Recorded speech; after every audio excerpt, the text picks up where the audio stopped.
We're going to begin this next session looking at the impacts of growth on cultural values. Growth affects cultural values and interests in a range of ways. This presentation will look at the cultural landscape in Te Tauihu o Te Waka, the top of the south, and some of the challenges to iwi as kaitiaki in managing growth. We'll then move on to discussing Te Mana o Te Wai as a central principle of New Zealand's freshwater management framework, which recognises the importance of involving Māori in decision-making related to freshwater management. Taiao representatives from the 8 iwi of Te Tauihu have formed a project to support this. So we've got some local iwi representatives here for our panel. I'll just introduce them for you. On the far side we have Rowena Cudby. He uri no te atiawa ngati tama. Rowena has over 20 years' experience working as a resource and environmental planner in local council, central government and private consultancy. She is currently the Potaiao Environmental Manager at Te Runanga o Ngati Rarua and Chair of Te Kahui Waipuna. We've got Barney on the other side here, closest to me. Through Barney's mother, his iwi connections are Ngati Rarua, Ngati Tama, Ngati Toa and Te Atiawa, and through his father, Ngai Tahu. He is currently the Potaurangahau for the Department of Conservation in the Nelson Marlborough area, and Poahuria for the Te Runanga Ngati Rarua. Barney is a trustee of the Ngati Rarua Atiawa Iwi Trust and a director for Wakatu Incorporation. Aneika is sitting next to Barney. Aneika was born and bred in Motueka here in Te Tauihu. Her whakapapa connections affiliate to the iwi Te Atiawa and Ngati Ruanui of the Tokomaru Waka, and Ngati Rarua, Ngati Koriki Kahukura of the Tainui Waka. Aneika's background is in environmental science, conservation and Māori resource management. And lastly, we've got there my old mate Keni. He huri no Ngati Maniapoto Te Atiawa. Keni is an architectural designer who specialises in cultural design with over 20 years' experience in the architectural industry. He currently runs his own practice, Waka Group Architecture in Whakatu Nelson. Keni is a previous board director of Architecture Designers New Zealand and heads the advocacy group for ADNZ. He is also a member of the sector reference group for MBIE and holds other governance positions, including chair of Toiare, an organisation set up to support Māori businesses in Te Tauihu. Please join me in welcoming to the stage.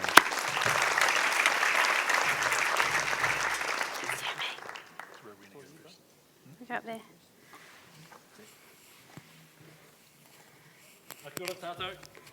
Actually, I've just come from a tangi over at Trafalgar Park, and they look more alive than you do.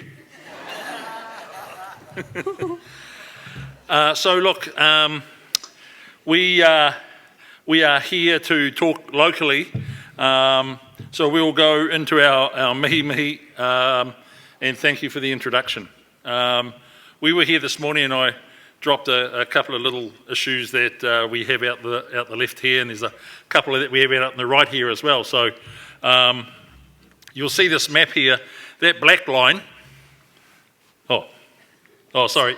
This here is a photo out by Farewell Spit. And the name of it is Te Reinga. And Te Reinga is a wahi tapu site where from the South Island, all of our people that have passed away, that fella over there, that's lying over there, his spirit will come through Te Reinga, which is out by Farewell Spit.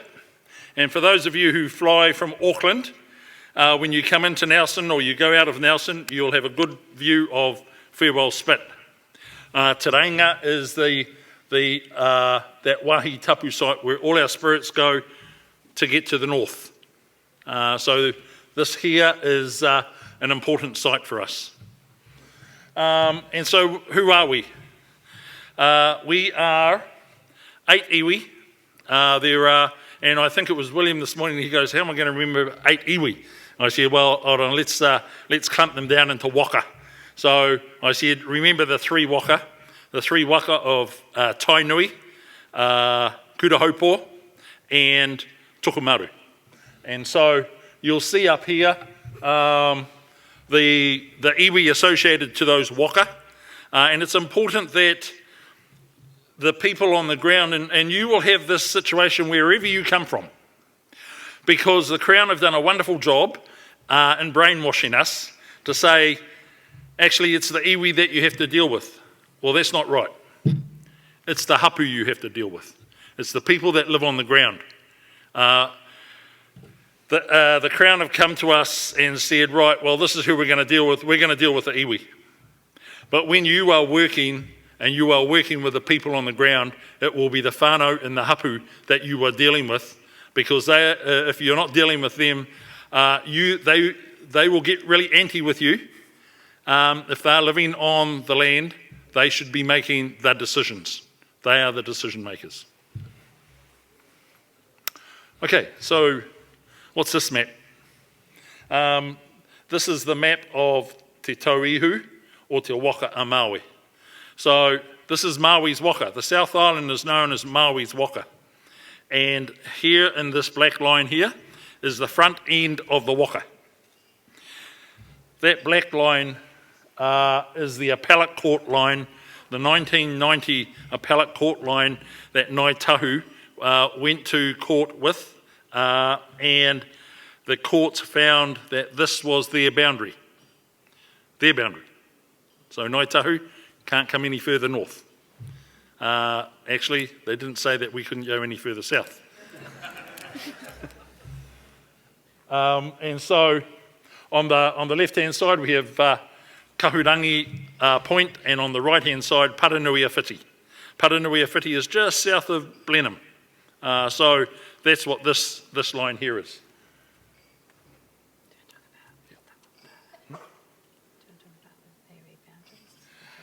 So the iwi boundaries that we have here, it gets really confusing, and sometimes I think that you too will share this when you're dealing with iwi.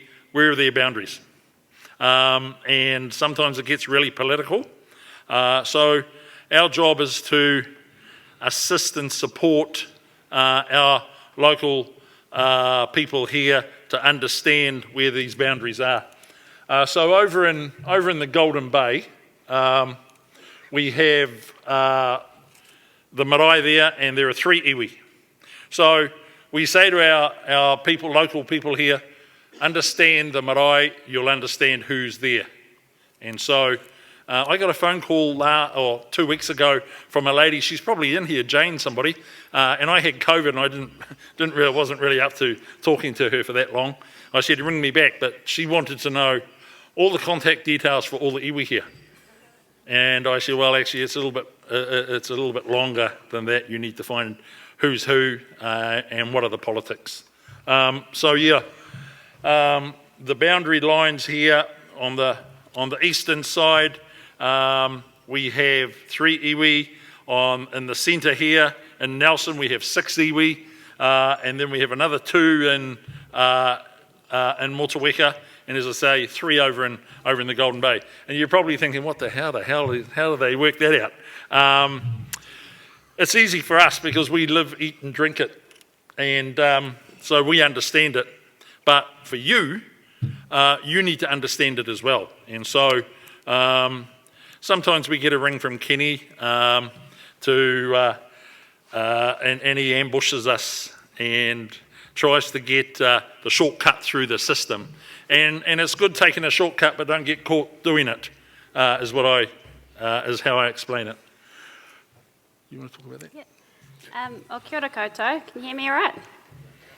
Yeah, o tēnā rā koutou katoa. Nei rā te mihi kia koutou e tēnei ahi. Ko Aneika Young tōku ingoa, he uria hau o nā te raro me te atiawa ki Motueka. He pau tohu tai mō te runanga o nā te raro e me he kai pūtaia mō the Cawthron Institute. So, yeah, thanks for the intro, and just a little bit about who I am. We work for the runanga and do a lot of the RMA environmental mahi.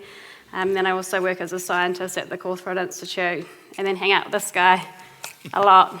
But yeah, our role is really around kaitiakitanga and looking after our taiao here in Te Tauihu. So this image here is of the North and the South Island, and it's That sort of captures a time period, a really important time period for us here in Te Tauihu, between the 1820s and the 1830s.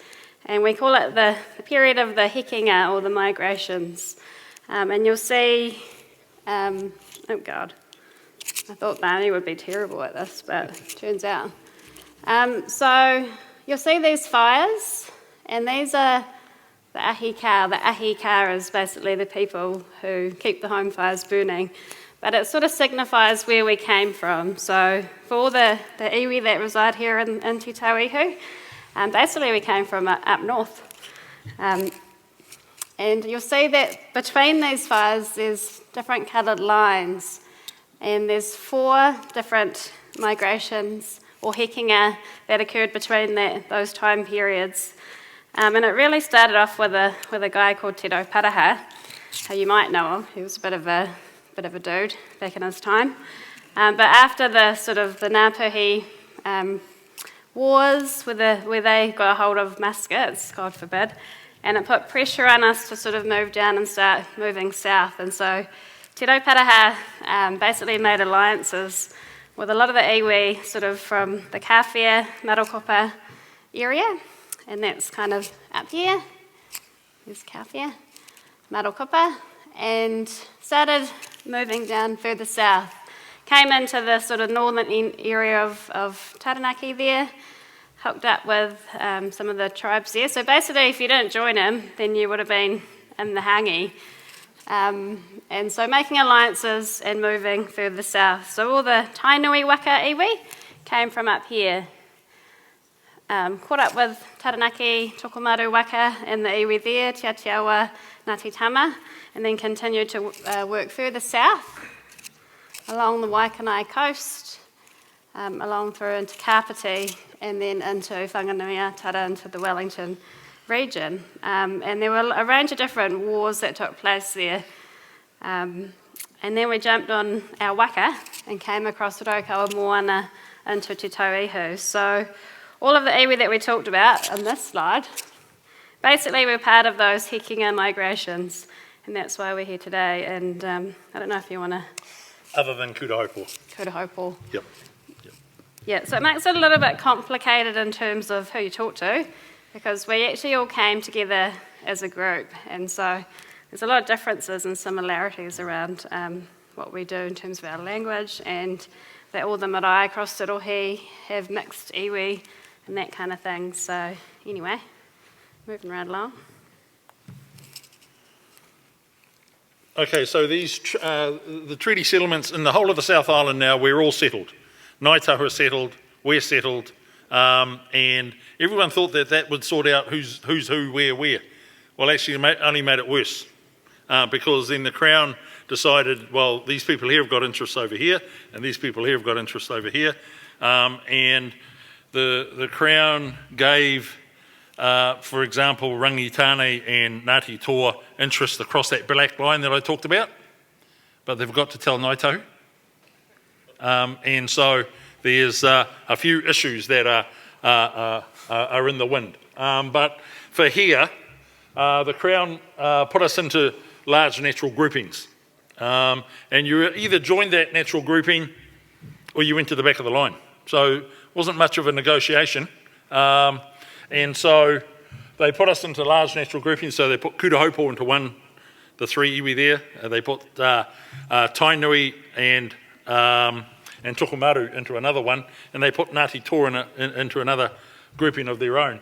And so what came out of those settlements were that we had statutory acknowledgements.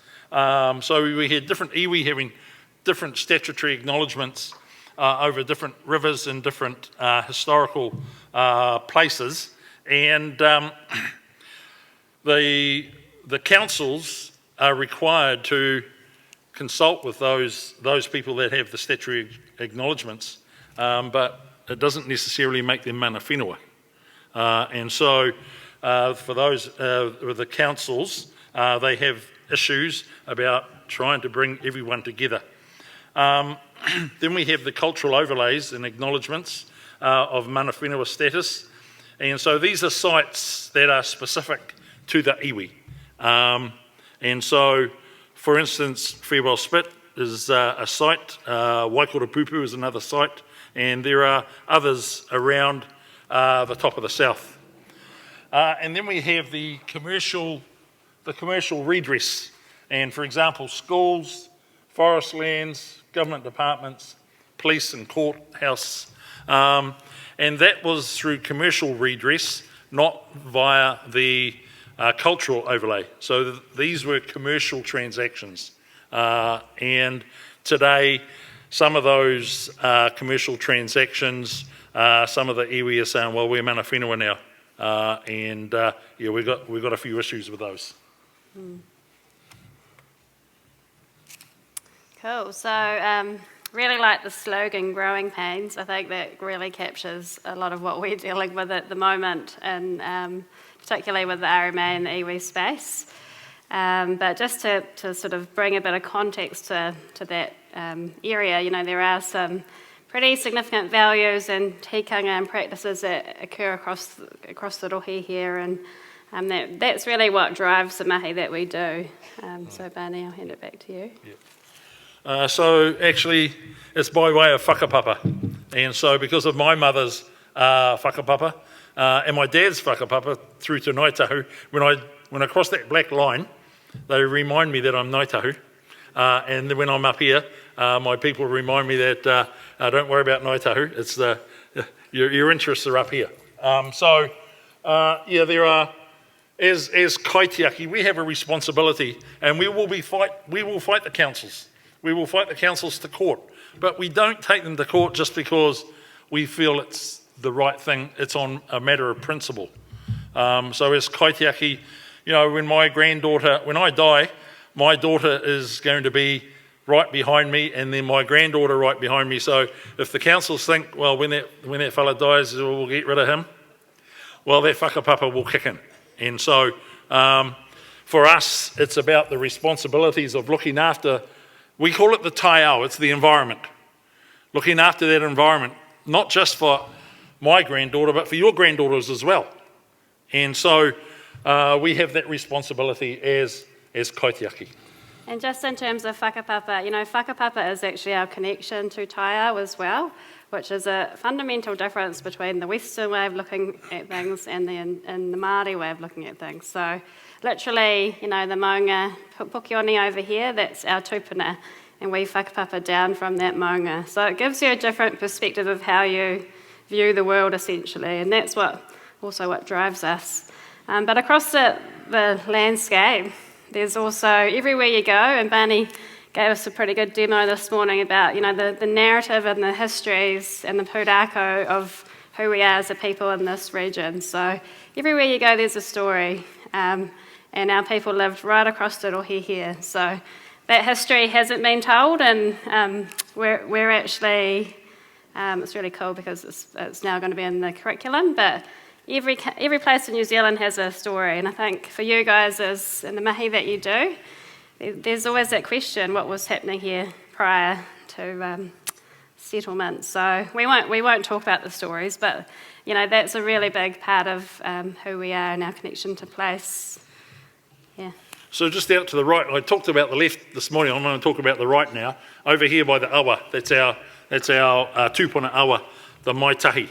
A number of years ago, the council decided to put a dam at the top of the river, and that basically put it down to a dribble. So the mauri of that river basically was reduced down to about 5 or 10%. And then, you know, a number of years ago, the council thought, right, they're going to beautify this area, and it looks pretty good. And then I went to the council and said, look, that looks really good. I'm really impressed. But actually, you want to fix the water up first, because you can have all the bells and whistles out there, but if that water isn't healthy, then what use is it having people there and trying to recreate when they can't touch the water? Well, they shouldn't touch the water. Alrighty. So, you know, who we are is really important, but also how you hang out with us and how you talk to us and how you connect is massive, and I think a lot of people are grappling with that. There's obviously government departments that have obligations under the treaty, so the treaty partnership, like DOC, and then it's just basically just like a relationship, isn't it? Come over for a cup of tea, you've got to start somewhere. And just can't stress enough the process of kicking stuff off really early. So actually, Kenny, you were involved in this one. You will see the toad upper out here. There's that big toad upper out the front there. Well, actually, this area is known as Te Tauihu. That's the front of the waka. The toad upper belongs down in Southland. So the toad upper should be there, but the council, they commissioned somebody to do that toad upper without talking to us. And then when it was built, they asked us to bless it, and I said, well, actually, that doesn't align with our history. We should have a toad upper down in Southland and an ihu here. The front of the waka's here. And so, yeah, there's just things like that we want to be included in, so that when the history's told, it's told in the right manner. Yeah. Cool. I mean, also there's a whole lot of iwi needs and priorities there, which is a big wish list, so we won't go into that right now, but it's really important to understand what the iwi needs are in terms of your projects and how you design things. But we do have to be, as iwi, we have to be careful what we wish for, because, we have a capacity issue as well. So, if we say we want representation on this panel, on that panel, on that panel, we haven't got the capacity to cover it. So we have to be careful and prioritise what it is that we want or we need. Yeah, so there's a few issues as well in terms of growth. This region's a pretty prime example. There's a lot of growth going on. Huge development out in Richmond, for example. And one of the issues for us really is that rate of development versus the infrastructure.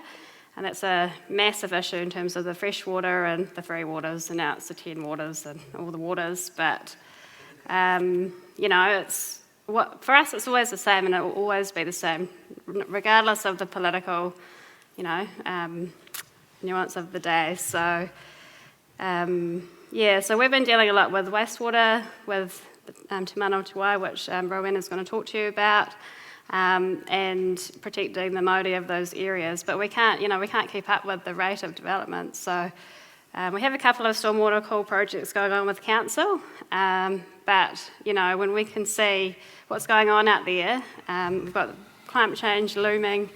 How is this infrastructure going to carry us forward? And that's what we're concerned about. We're concerned about how it's going to impact on our future generations, let alone the state of the water. So. And so, look, you'll have this issue wherever you come from, where the councils have zoned land residential, and we're saying, well, hold on, there's some wahi tapu in there. And too late, it's been zoned, the land's been sold, the sections have been sold off, and people start building there. And then probably once a week, I get a phone call from different people in different houses saying, oh, there are scary things happening in our house.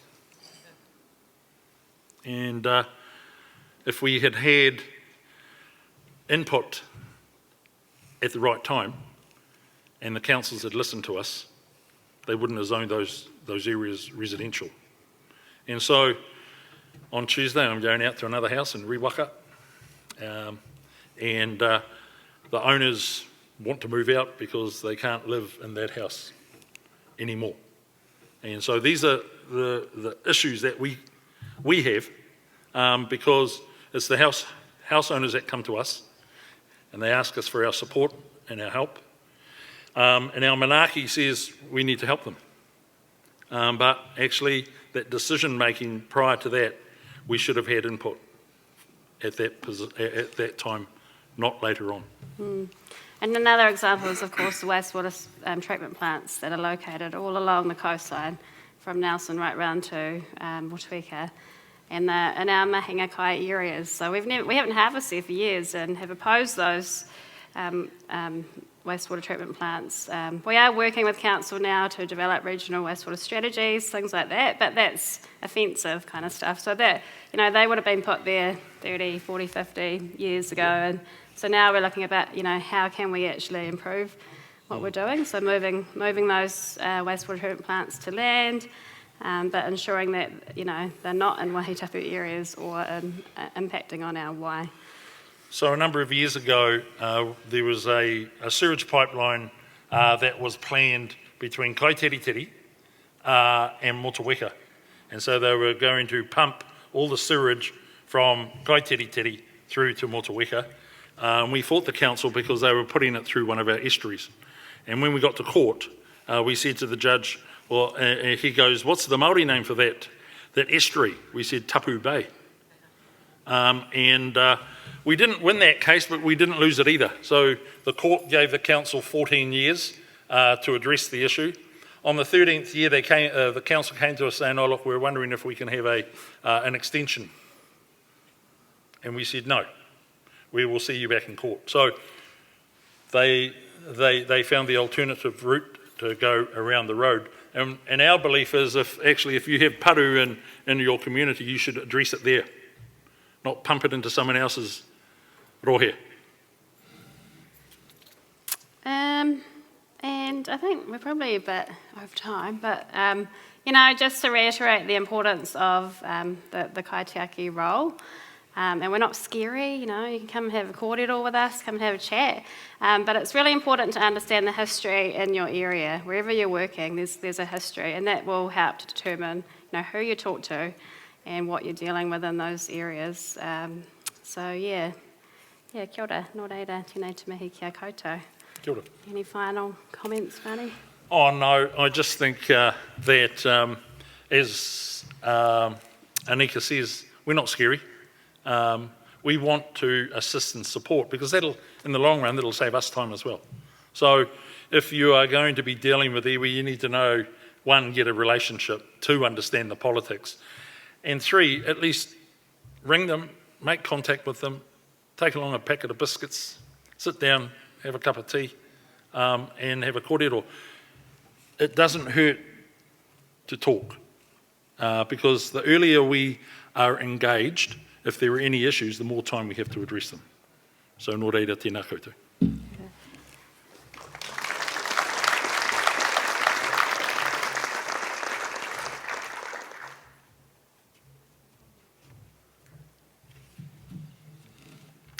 Kia ora. Ka nui te mihi kia koutou ko hui mai nei ki tēnei wānanga. He uri au no te Atiawa, Ngāti Tama, Ngāti Mutunga hoki. Ei whānau mai i te puaki I roto I tūrangi, I nai nei noho ana hau ki Motueka. Ko Rowena Cudby tōku ingoa, he kaimahi hau mo te rūnanga o Ngāti Rārua. So I'm Rowena Cudby. It's my great privilege to work for te rūnanga o Ngāti Rārua alongside Aneika and Barney. And I was just going to talk to you a little bit today about a collaborative Te Tauihu Iwi project that we have aimed at implementing te mana o te wai across the top of the South Island. And it really touches on a lot of the things that Barney and Aneika were just talking about. This is beautiful picture here is te wai koropupu that Barney and Aneika mentioned. So, the impetus for this project was the National Policy Statement for Freshwater Management that came out in 2020. For those of you that may not be familiar with the document, the NPSFM embeds te mana o te wai as the first principle for freshwater management. In Aotearoa, a paradigm shift that puts the health of the water first. A bedrock in this document is that only tangata whenua can determine what te mana o te wai means for them in their rohe. So when the NPSFM was released, Pautaia from the 8 iwi authorities in Te Tauihu immediately saw the importance of being involved in this kaupapa, the health of the wai being right up there with the very highest priorities for all 8 iwi. So again, Barney and Aneika talked a little bit around lots of stuff going on, and we need to prioritise. This was one where we thought this is worth putting a lot of effort into getting right. So there was, and there still is, a bit of a pressure involved with councils required to notify new regional freshwater plans by December 2024. So they were in a bit of a panic, but for me personally, I was like, oh, Joyce, they'll have to hurry up because the water can't really wait. And for those of you that are familiar with the usually glacially slow planning process in Aotearoa, this really was quite Action Station's time warp kind of territory. So this slide here just illustrates some of the different buckets of work that we're involved with across the rohe. It's a pretty noisy space, often with very limited personnel on staff for the iwi organisations. We've got engagement requests flying in thick and fast from lots of different organisations, some of them listed up there. Individual iwi also have their own projects like the preparation of iwi management plans, cultural mapping, iwi-led restoration projects, te mea. So we're often in a really reactive mode, and for this project we really wanted to move shift that dial into a more proactive place. So the project was set up, we usually work in the policy space with the three councils of Te Tauihu, that's Marlborough, Nelson and Tasman, so three sets of working groups. But for this one we set up an iwi-led working group. We're working across the three councils in the space in the middle. Anyway, we have two aims. Well, actually I was just listening to Aneika and Barney thinking, underlying it all is kaitiakitanga. It's not, that's actually the aim, but two of our objectives really are to support capacity and capability building to enable increased involvement of tangata whenua as kaitiaki in freshwater management. And the second one is to work with councils to prepare regional freshwater plans that identify and provide for tangata whenua values. So we do have an eye to the future as well, recognising that once regional freshwater plans are notified, we want to have the infrastructure set up to really be involved in the wider system. We're also aware of the raft of reforms coming down the pipeline, so to speak, and we think that this sort of model might work better for us to be more proactive in the space. So it's a bit of a pilot to see if we can support more effective representation for whānau hapu and iwi in the taiao kaupapa. Yep, so the stage one of our project, we asked the three councils to collaborate, and happily they did. We then, we didn't actually know, we knew what we wanted to do, but we didn't know how we were going to do it, and so to hold a little bit of space and carve out some time to figure that out, we also got this project going to prepare a case study report on what information we did have. And we also obtained funding to move us into stage two. So stage two has been all about these things, getting the tools and resources together, whānau wānanga, and then moving on to our freshwater plans.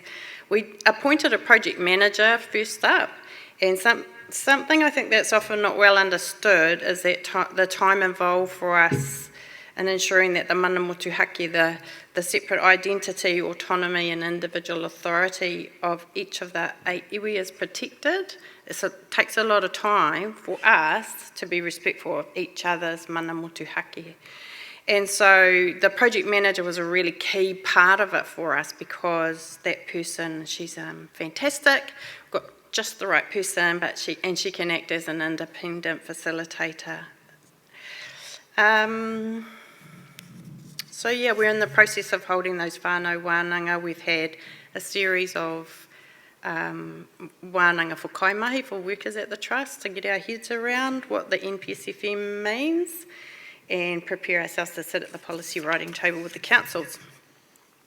These next few slides, you won't be able to read all these kupu, but this is an example of some of the work that's been done already by mana whenua ki Mōhua, to articulate what Te Mana o Te Wai means for them in their takiwā in Golden Bay, Mōhua. So mana whenua ki Mōhua is an iwi mandated organisation that represents Ngāti Tama, Te Atiawa and Ngāti Rārua whānau living in Golden Bay, or a Mōhua. They've been very active in taiao processes over the years. I'll just read you what is on this slide because this is their statement actually goes over a few slides, which I'll show you in a minute, but I think this really articulates a lot. Wai is a living taonga, a sacred treasure imbued with great mana. Wai is the lifeblood of Papatuanuku and the tears of Ranginui within the realm of Tangaroa, the guardian of all water bodies. Wai rises from the moana to become the tears of Ranginui, filling reservoirs from the mountains through tomo, aquifers, awa, puna, roto, kuku, wai, and mahinga mātaitai before flowing out to sea. As Wai flows from the mountains to the sea, it touches, nourishes and replenishes everything in its path.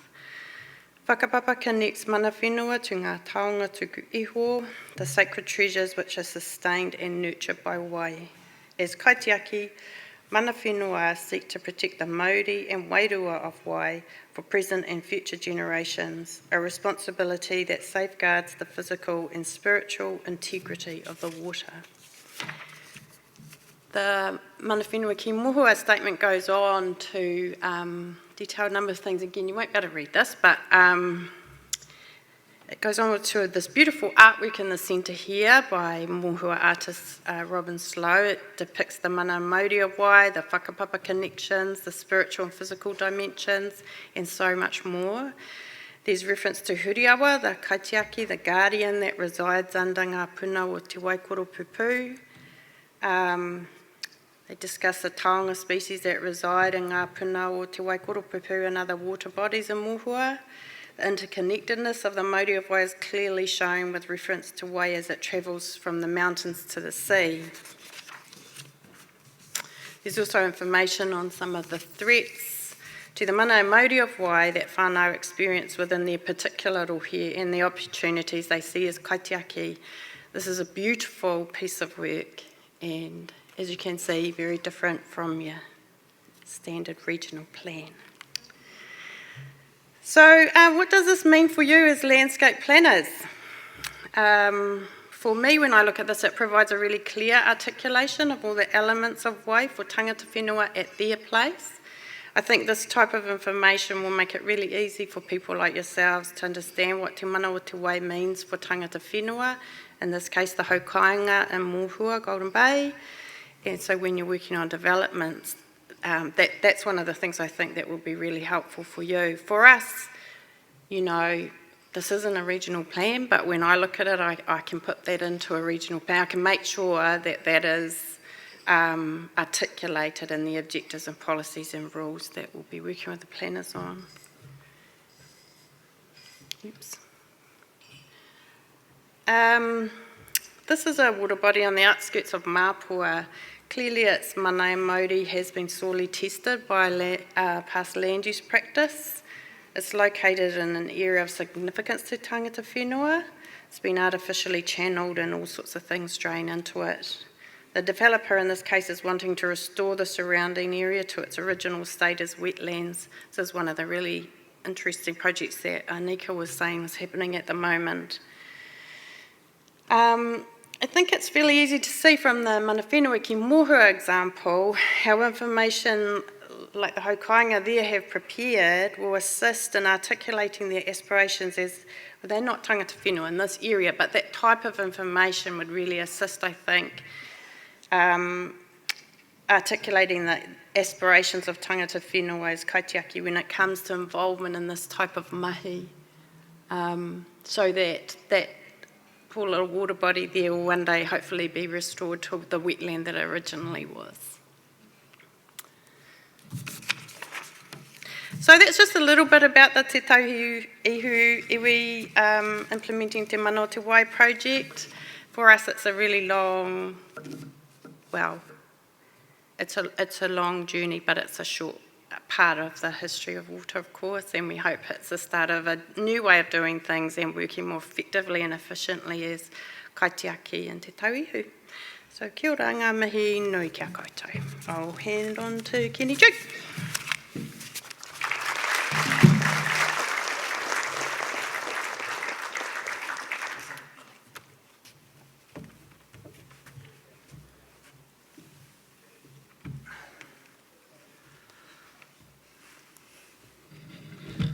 Kia ora tātou. How's this thing work, Luki? Oh, that way. I'll go all the way through to... Ooh.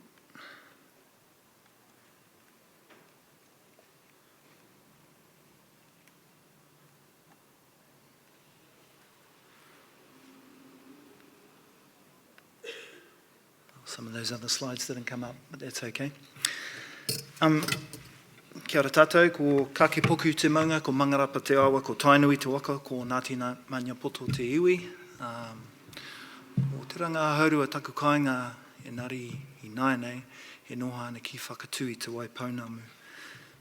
Ko Deborah taku wahine, we have 5 children, I won't bother naming them, we'll be here all afternoon. Ko Keni-Duke Hetet tōku ingoa, kia ora. So my name's Keni-Duke Hetet. I have a practice in town called Waka Group Architecture, and as Barney mentioned earlier, I get things done in a timely manner. He called it shortcuts, I think. But anyway, we have a small architectural design practice, and we're primarily in the kaupapa Māori space. Probably, I don't know, 85-90% of our work is kaupapa Māori based now. And we do a lot of representation for not only our people, but for the iwi here in Te Tauihu. I wasn't born here. I was born in Ngāti Maņapoto in Te Kuiti. And I grew up on a farm in Te Kuiti, and I worked in the freezing works for 10 years, and then I decided that was enough of that. I'm getting us all back, time to move on. So I went and retrained, studied, and ended up here in Whakatū in 2002. So I've been here for 20 years, been in the game for more than 2 decades, and I'm proud to be in the space that we've landed in, because the goal was always in the end to serve our people in this space. I wanted to talk a little bit about our farm back home, just to give a bit of context. So the farm I grew up on, Te Kuiti, it has been in my family for hundreds of years, don't know. The place I grew up on is on our farm. I grew up riding horses and fishing and hunting and all that sort of stuff there. We're 5 kilometres out of Te Kuiti. And so just growing up that way, and also with my dad being down the pa all the time, I grew up in the culture. So, but I think it's sort of all that stuff came naturally to me. It wasn't something that I learnt by trade, and I'm not the tikanga expert. That's why I ring Barney every time there's something going on. Hey Barney, what's going on here?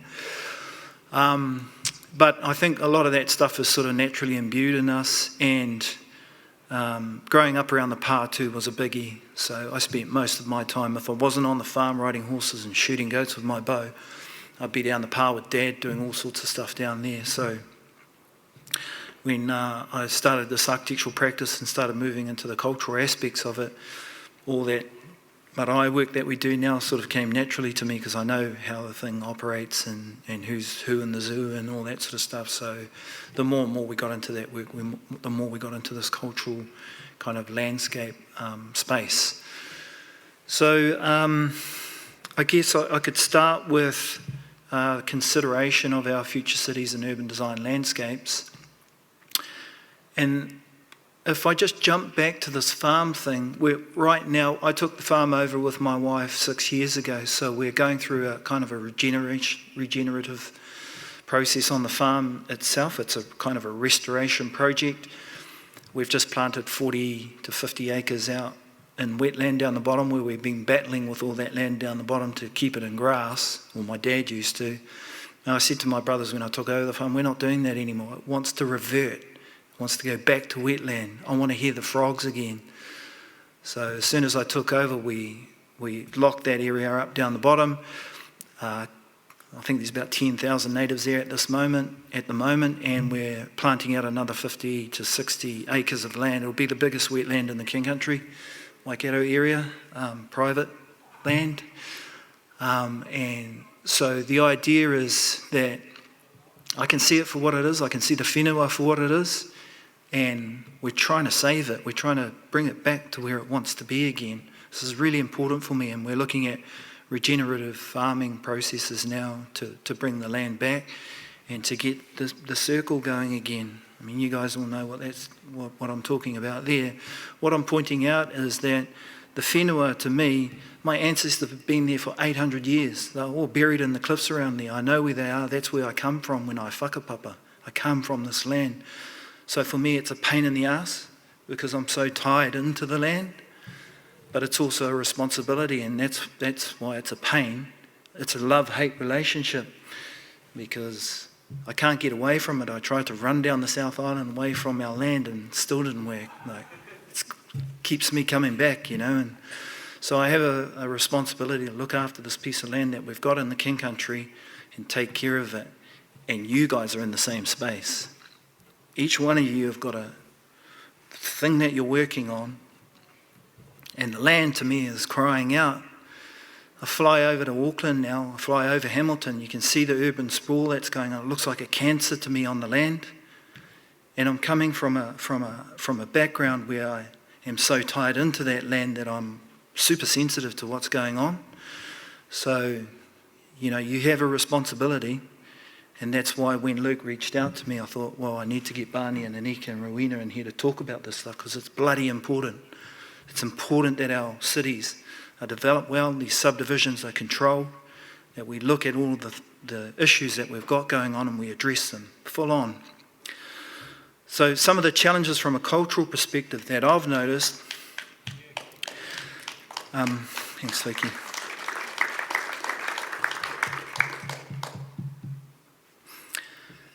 Some of the challenges from a cultural perspective when considering the future of our cities and urban landscape designs, or urban design landscapes that we've had in the past, and some of these things are still going on now, and you'll notice some of these things as I read them out. Our recognition and preservation of Indigenous cultural heritage and identity, destruction of natural landscapes and ecosystems due to urban development, displacement of Indigenous communities and consequent loss of cultural traditions, lack of inclusion and representation of Indigenous voices and perspectives in urban design and planning processes. When I say Indigenous, this is not just specific to us.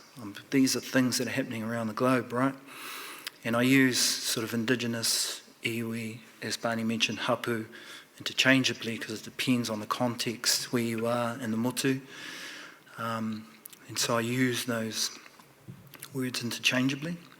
Limited incorporation of traditional ecological knowledge, mātauranga we call it, yeah, in urban design decisions, underrepresentation and misrepresentation of Indigenous history, art and culture in public spaces, inadequate consultation and collaboration with hapu in the design and planning of public spaces and urban infrastructure, lack of cultural sensitivity and understanding among not only urban designers but planners, regional councils regarding hapu cultural values and practices, socio-economic disparities and unequal access to resources and opportunities for hapu communities in urban areas, and marginalisation and discrimination of people and Indigenous people in urban settings. And what's most important, some of the challenges, one challenge is early engagement. So these challenges highlight the importance of addressing the needs and perspectives of our hapu, iwi, mana whenua, tangata whenua in our communities in urban design and planning. And we need to promote cultural integration and ensure the sustainable development of our cities. I've got two sort of case models that I want to quickly touch on because they're kind of the same and they're different. The first is Te Aroha Whakatū. So I felt that in this project is about developing the, Alan hates this word, Central Business District, but it's the easiest way to reference it. We're looking at basically making a better city. Nelson's needs a little bit of work, eh? So Alan got early engagement with not only the local community and the businesses around the city, but he engaged with our mana whenua here pretty early on too. So they have developed what they call the Iwi Managers Forum. And so the Iwi Managers Forum told Alan, go and get Keni-Duke, he'll represent us, and that's what Barney does. My name always comes up somewhere, and I'm like, who told you that? And they said, oh, Barney. I'm like, oh, bloody hell, those fellas. So anyway, I turned up to Alan's thing, and I'm like, what the hell am I doing here? And he said, well, Iwi Managers Forum said, you're the person to talk to, you're kind of like the conduit, and you can communicate backwards and forwards between Nelson City Council and the Iwi Managers Forum, who represent mana whenua here. So I said, okay, well, what are we up to? And he said, well, we're making a better city. I said, oh, cool, this is cool. What stages are you at? And he said, well, it's early engagement stages. And I said, well, that's great. Because we're getting early engagement, we're able to sit at the table straight away. The Iwi Managers Forum can tell me what they want, and I act on their behalf as that conduit between these two parties. So it was really successful in that, like I said, I don't know how many groups Alan got hold of or engaged with. I think it was 50 odd groups in the city. How many, Alan? 42. Yeah, so quite a few community groups in town, iwi engagement. And when we looked at it, because Alan came off the back of the Wynyard Quarter Precinct in Auckland, he came off a big project in Auckland with Ludo Campbell-Reid and that crew. He was already aware of things like the tiaranga design principles, which I'm sure a lot of you are familiar with. And so we started with those values first, te taio, mana, whakapapa, and then we added all of our normal standard cultural values, manaakitanga, all the tangas, kotahitanga, wairuatanga. And then we looked at that and we thought, okay, well, how can we incorporate those values into this city plan? And it doesn't work every time. Like you can't, like some of the values, it's hard to incorporate, depending on the situation and the plan that you're working on. But I think most of them we managed to get in there. And so what does that look like? That looks like, so Te Taio, for example, this idea of having raised garden beds in the city to filter all the water out on the surface before it goes into our drains and goes straight into the Maitai River, which, as Barney said, is the awa here. So it's really important, and that's how you address that through culture, but also, and it's not rocket science, right? I mean, that kind of makes sense. Last thing I want to see as a surfer in the sea is a Coke bottle floating out in the middle of the ocean. It's a pain in the ass.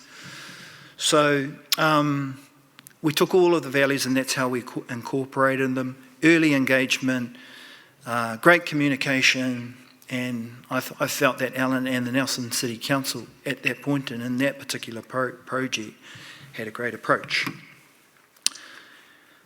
In contrast to that, we had the IREX Kiwi Rail project. So I'm involved in that as well. It's still going. I've been on this project now for probably a year and a half. And it started something like this. Justin from Te Aotearoa called me and he said, hey, Keni-Duke, we've got this project here, bro. Can you come and have a look? We're not sure what's going on. I said, okay, well, where is it? And he said, Wellington. Is anyone called Kiwi Rail here, by the way? Good, so I can talk about them. And so I went over there and we went to the Kiwi Rail offices and they put this presentation up on the wall. And so you've got Kiwi Rail, this big old institution over here from, I don't know how many decades now, but they're used to getting their own way, right? They're a big old institution. They usually railroad everybody. They don't care. They're just used to getting their way. And then you've got mana whenua ki Waitohi over here, Auntie Rita, who's a kindergarten teacher. Ron, I don't know what Ron did. He drove trucks or something like that. So you've got this trust board of iwi mana whenua over here who are looking at this project because it's in Picton. I think at the moment it's the biggest infrastructure project in the country, 1.5 billion tagged to it. And so they're replacing both terminals in Kaiwharawhara, Wellington and Waitohi, Picton. All the infrastructure works is getting wiped clear, starting again, new terminal buildings and 2 new ferries. So now we don't have to worry about them bloody breaking down now. And so when I looked at it and I got to the Kiwi Rail offices, I was like, hang on a minute, that's at developed design stage. And that almost looks like they've finished the infrastructure works, this sort of thing. And so when they did their presentation to us at the table, I put my hand up and I said, well, hang on a minute, what's happening with the surface water? Because I can see all new marshalling areas for 400 people sitting in cars, new terminal building, new landscaping, pathways, everything. What's happening with all that surface water? And the engineering guys go, well, it's just a normal infrastructure project, goes down in stormwater drains. And I said, and out to sea? And they went, yeah. And I went, yeah, nah, that's not happening. And Auntie Rita's sitting there shaking her head going like this. And so this is a challenge for us too, because I'm sitting in a sort of a conduit space between these two groups. I can understand what's going on both sides, so I'm sort of interpreting to Auntie Rita and them what's going on with this project. And they were quite shocked. Like, this is not early engagement. This is the flip side of early engagement. And what happens is you end up with a bloody mess.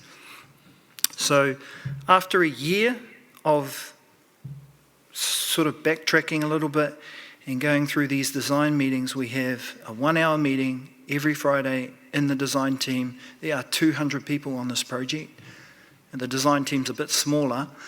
But after 1 year of design meetings and going through all of this stuff with Kiwirau and trying to stop the bleeding, we've ended up with, oh, hang on a minute, this. You're welcome. It's a long story. Maybe ask me when we go to the free house after. But so those are the two contrasting parts to this project. I mean, it's a great project, and now Kiwirau are on deck, and they've done the big turnaround. They now understand that the outcomes are for us all. What mana whenua are doing, what tangata whenua are doing, iwi, when they jump into these projects and telling it how it is. I don't know how to phrase that properly, Barney. The outcomes are better for all of us, right?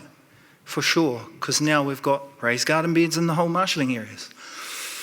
And we've got timber that they cut down from just down the road, and, don't get it from Christchurch. There's trees everywhere around here. Just cut those trees down and build your building with the timber. That sort of stuff. Kaitiakitanga, we call it. So there's all these values, and when the values are incorporated into these particular projects, the outcome's better for everyone. I would go into the pain points. There are a few of them, but I think in our backwards and forwards, Lukey, we can talk about that a bit later on. So, kia ora tātou, thanks for your time.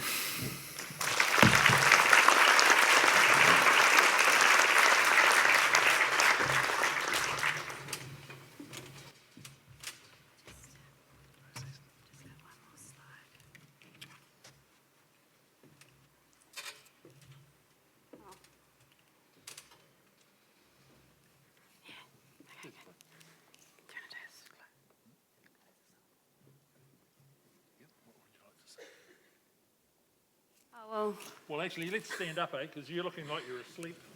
Get that guitar out, William. Have you got the words up there? I want to see if you're any better at singing that waiata this afternoon than what you were this morning. So pretend I'm just finishing my speech. Is that right? I'm just finishing my speech. And I'm going to give you marks out of 10. Have you got the words? Hands up who know Puriane. Oh, no. Hands up who don't know it. Righto, better put the words up. Just while we're waiting for the words. Oh, there we go. Oh. Can you read those, old people at the back? Good boy. Take us away. No, you play. This is I'm giving you another opportunity to save yourselves.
So based on this morning, I gave you 2. Based on this afternoon, I give you 7. Cudby.